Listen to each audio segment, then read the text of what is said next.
Good evening student, সকলে দেখছো আমার চ্যানেল ম্যাথ সলভ। সেটা 20 মিটার দীর্ঘ, 18.5 মিটার চওড়া একটি আয়তক্ষণাকার পুকুরে 3.2 মিটার গভীরে জল আছে। মানে পুকুরটার দৈর্ঘ্য হচ্ছে 20 মিটার, প্রস্থ হচ্ছে 18.5 মিটার, আর পুকুরটার গভীরতা হচ্ছে 3.2 মিটার।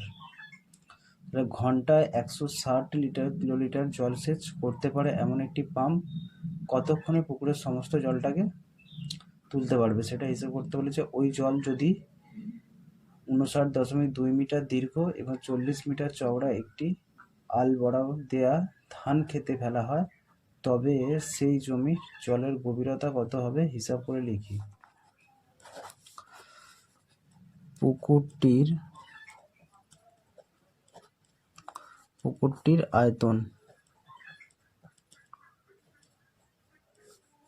আয়তন সমান কত?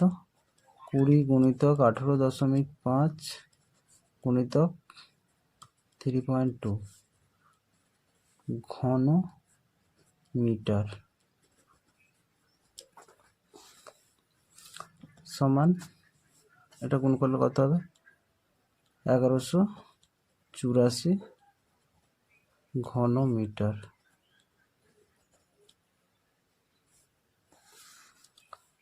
এত ঘন মিটার সমান 1184 কিলোলিটার। 1 ঘন মিটার সমান 1 কিলোলিটার। যেহেতু 1 ঘন মিটার সমান 1 কিলোলিটার, সেক্ষেত্রে 1184 ঘন মিটার সমান 1184 কিলোলিটার। অতএব পাম্প দিয়ে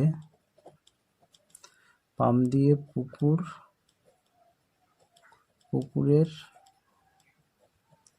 সমস্ত জল সেচ করা যাবে। তাহলে 1184 বাই 160, মানে 160 কিলোমিটার বলেছিল, 160 কিলোলিটার 1 ঘন্টায় জল সেচ করতে পারে। তাহলে মোট জল আছে 1184 কিলোলিটার, সমান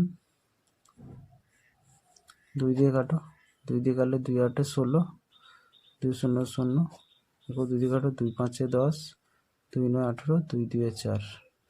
তারপর 8 দিয়ে কাটো, 8 10 80, একে 8 দিয়ে কাটলে 8 7 56, 8 4 32, 72/10 সমান 7.74/10। একেবারে তাই ঘন্টা মিনিটে প্রকাশ করতে হবে। 7 পূর্ণ 4/10, 2 2 4, 2 5 10 সমান 7 পূর্ণ 2/5, 7 পূর্ণ 2/5 ঘন্টা। 7 পূর্ণ 2/5, 7 পূর্ণ 2/5 ঘন্টা। 7 পূর্ণ 2/5 তো ঘন্টা না, তাহলে 7 ঘন্টা, 7 ঘন্টা আর 2/5 গুণিতক 60, 12 5 60, 12 মিনিট সমান 7 ঘন্টা 24 মিনিট। এবার তোমাকে বলেছে এই যে জলটা ফেলা হচ্ছে, এই জলটা একটা জমিতে ফেলা হচ্ছে, যে জমিটার দৈর্ঘ্য হচ্ছে 59.2 মিটার আর প্রস্থ হচ্ছে 40 মিটার। এই পুকুরটাতে কতটা, এই জমিটাতে কতটা জলটা উচ্চতা পারবে সেটি হিসাব করতে বলেছে। ধরি ধান ক্ষেতের জলের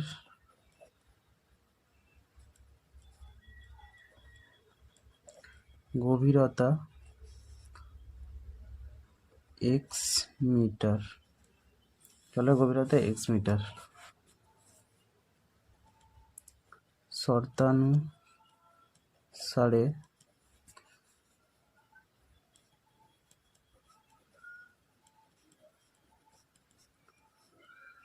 চুরাশি বা x সমান 1184 গুণিতক 59 গুণিতক 40 বা এটা কাটাকাটি করে দশমিক তুলো, তাহলে এখানে 10 10 4 40 4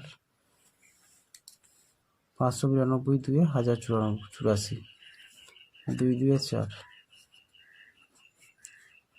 বা x সমান 1/2। অতএব ধান ক্ষেতের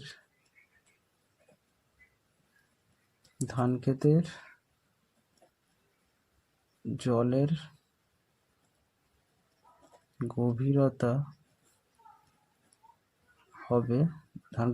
গভীরতা হবে 1/2 মানে 0.5 মিটার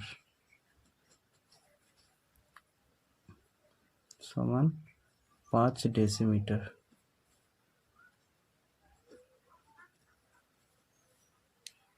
একটি আয়তঘনকের তল সংখ্যা x, ধার সংখ্যা y, শীর্ষবিন্দু z এবং কর্ণের দৈর্ঘ্য p হলে x minus y plus z plus p এর মান কত? x minus y plus z plus p. x সমান কি বলেছে? x সমান বলেছে তল সংখ্যা। আমরা জানি এটি ঘনকের তল সংখ্যা কটি?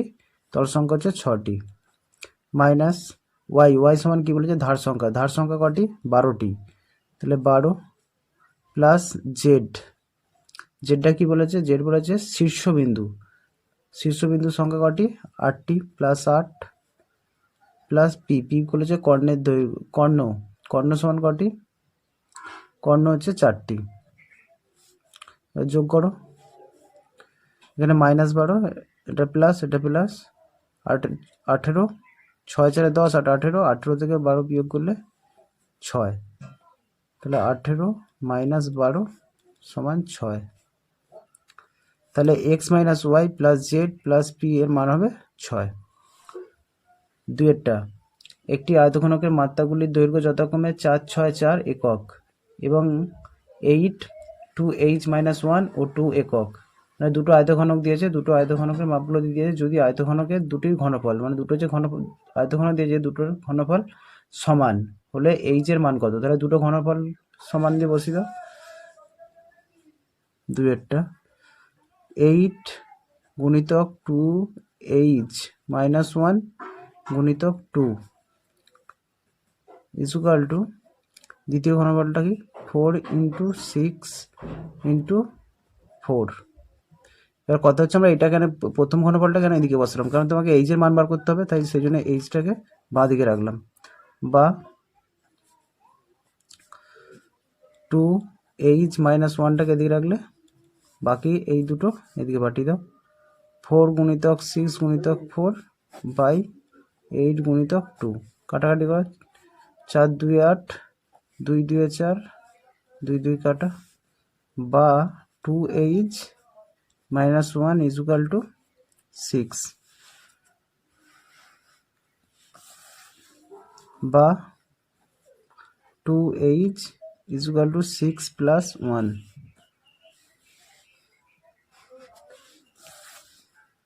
বা h ইকুয়াল টু 6 কে 7 7/2 বা h ইকুয়াল টু 3.5। 7কে 2 দিয়ে ভাগ করলে 3.5। তারপর তিনেরটা, একটি ঘনকের প্রত্যেকটি ধারের দৈর্ঘ্য 50% বৃদ্ধি পেলে এবং ঘনটির সমগ্রতলের ক্ষেত্রফল শতকরা কত বৃদ্ধি পাবে হিসাব করি। মানে একটা ঘনক দেওয়া আছে, সেই ঘনকটার বাহুর দৈর্ঘ্য যদি 50% বৃদ্ধি পায়, মানে আগের যে ঘনকটা আর 50% বৃদ্ধি পাওয়ার ফল যে ক্ষেত্রফলটা হলো শতকরা কতটা বৃদ্ধি পেলো সেটা হিসাব করতে হবে। তিনেরটা 25 দাগের তিনেরটা, ধরি ঘনকের প্রতিটি ধারের দৈর্ঘ্য, কারণ আমরা ধারগুলো জানতাম না, ধারের দৈর্ঘ্য সমান একক। তাহলে প্রত্যেকটা ধারের দৈর্ঘ্য একক, তাহলে তার ক্ষেত্রফল কত দাঁড়ায়? তাহলে ঘনকটির সমগ্র তলের ক্ষেত্রফল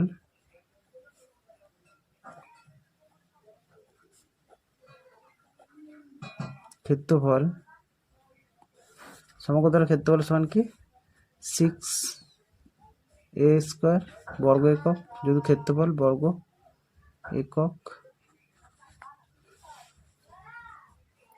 এবার 50% বৃদ্ধি পাওয়ার ফলে বাহুর দৈর্ঘ্য কত? তাহলে দেখো 50%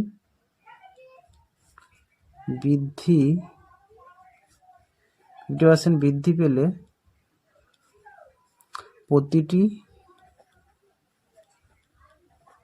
প্রতিটি ধারের দৈর্ঘ্য হয়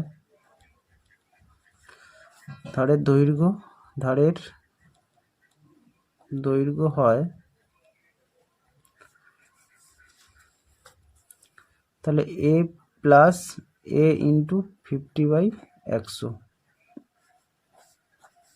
তাহলে a যোগ 0 0 কাটা 5 2 10 2, তাহলে a/2 সমান 2a, 3a হবে 3a/2, কারণ 2a প্লাস a 3a/2, এটা হচ্ছে 50% বৃদ্ধি পাওয়ার পর বাহুর দৈর্ঘ্য 3a/2 একক। বৃদ্ধি পাওয়ার পর সমগ্র তলের ক্ষেত্রফল কত হচ্ছে? বৃদ্ধি পাওয়ার পর সমগ্র তলের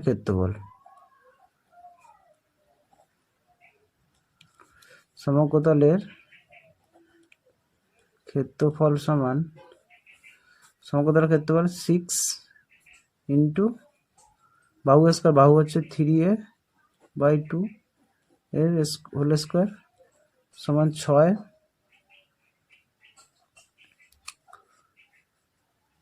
আর এটা হোল স্কয়ার করো, হোল স্কয়ার করলে কি হয়? 3 3 9 গুণিতক 9/4 a স্কয়ার, 2 দিয়ে কাটাকাটি করে 2 2 4 2 3 6 সমান 3 9 27 a স্কয়ার/2। তাহলে বৃদ্ধি পাওয়ার পর সমগ্র তলের ক্ষেত্রফল 27 a স্কয়ার/2। অতএব শতকরা কত বৃদ্ধি পেয়েছে? অতএব সমগ্র তলের ক্ষেত্রফল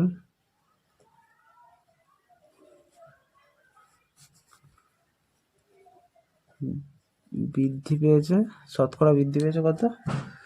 বৃদ্ধি পেয়েছে, প্রথম যে ক্ষেত্রফলটা ছিল কত, দ্বিতীয় ক্ষেত্রফল বেরিয়েছে 27, প্রথম ক্ষেত্রফল তা থেকে বিয়োগ করতে হবে কারণ লাস্টেরটা বেশি হয়, বৃদ্ধি পেয়েছে মানে a স্কয়ার/2 মাইনাস প্রথম ক্ষেত্রফল 6a স্কয়ার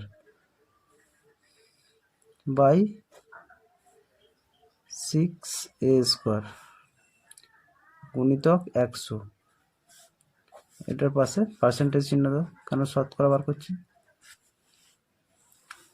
সমান 27 a স্কয়ার মাইনাস 6 দিয়ে 12 a স্কয়ার, কারণ এই দুইটা লসাগু করা হলো, দুইটা লসাগু 2 দিয়ে গুণ করে একই হয়, 1 দিয়ে 27 a স্কয়ার মাইনাস এর নিচে কিছু না 1 আছে, 1 দিয়ে 2 কে ভাগ করে 2 হয়, 2 6 12 a স্কয়ার, এটা নিচে বাই 6a স্কয়ার গুণিতক 100, এটা পুরোটা ব্র্যাকেট দাও আর এখানে পার্সেন্টেজ চিহ্ন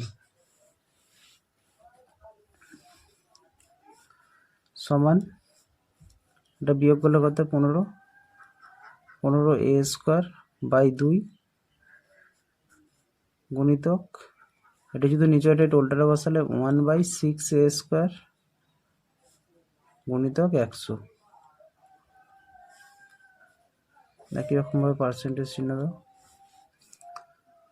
কাটাকাটি করো, a স্কয়ার কেটে গেল, 3 2 6 3 5 15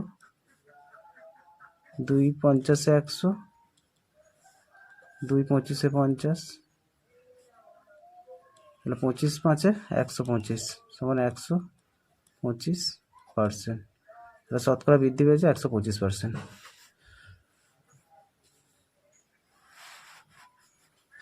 তারপর 4টা, 3টি নিরেট ঘনক যাদের প্রত্যেকটি ধারের দৈর্ঘ্য যথাক্রমে 3 সেমি 4 সেমি 5 সেমি ঘনক তিনটিকে গলিয়ে একটি নতুন নিরেট ঘনক তৈরি করা হলো।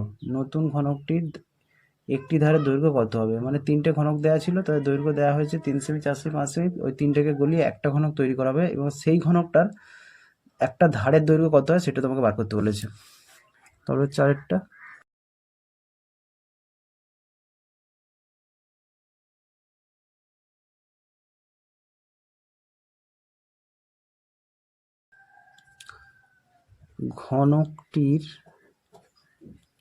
নতুন ঘনকটির একটি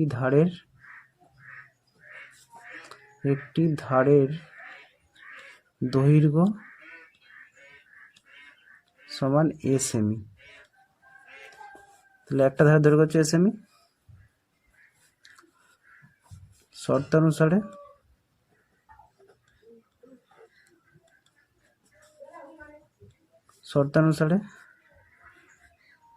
তাহলে একটা আয়তনের সূত্র কি হবে? a কিউ আর তিনটাকে গলিয়ে তাহলে ইজুকাল টু তিনটাকে বসাও। তিনটাকে কি ছিল?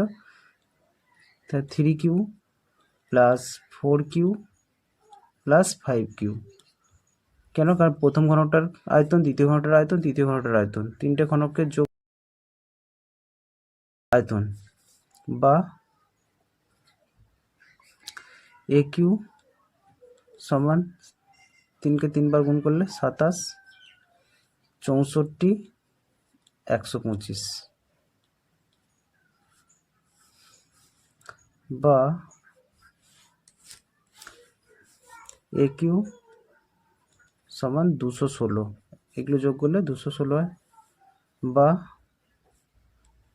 এ কিউ সমান 216 কার কিউ? 6-এর কিউ।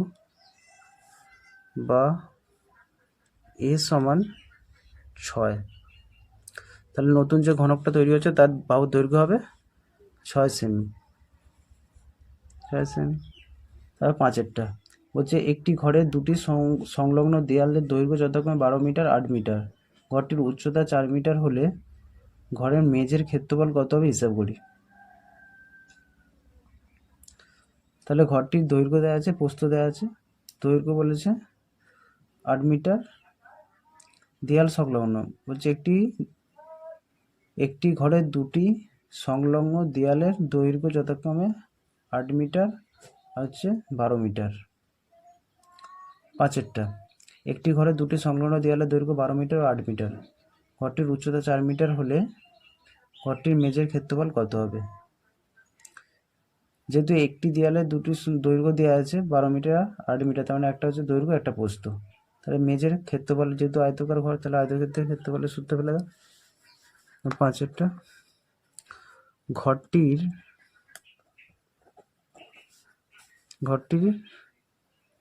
দৈর্ঘ্য সমান 12 মিটার।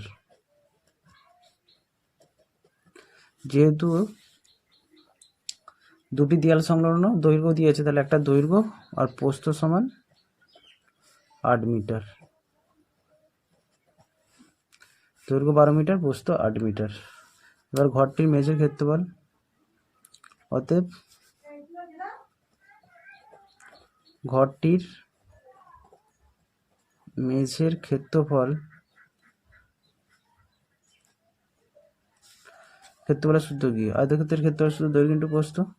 তাহলে 12 গুণিতক 8 বর্গ মিটার সমান 96 বর্গ মিটার। এর আগের পার্টগুলো ডেসক্রিপশনে দেওয়া আছে। তোমরা এতক্ষণ দেখছিলে ম্যাথ সলভ। ভিডিওটা যদি ভালো লেগে থাকে সাবস্ক্রাইব করে বেল আইকনটি ক্লিক করো, যাতে পরবর্তী ভিডিও তোমার কাছে প্রথম পৌঁছায়। ভিডিও শেষে একটাই বলবো, সকলে সুস্থ থাকো, ভালো থাকো আর দেখতে থাকো আমার চ্যানেল ম্যাথ সলভ।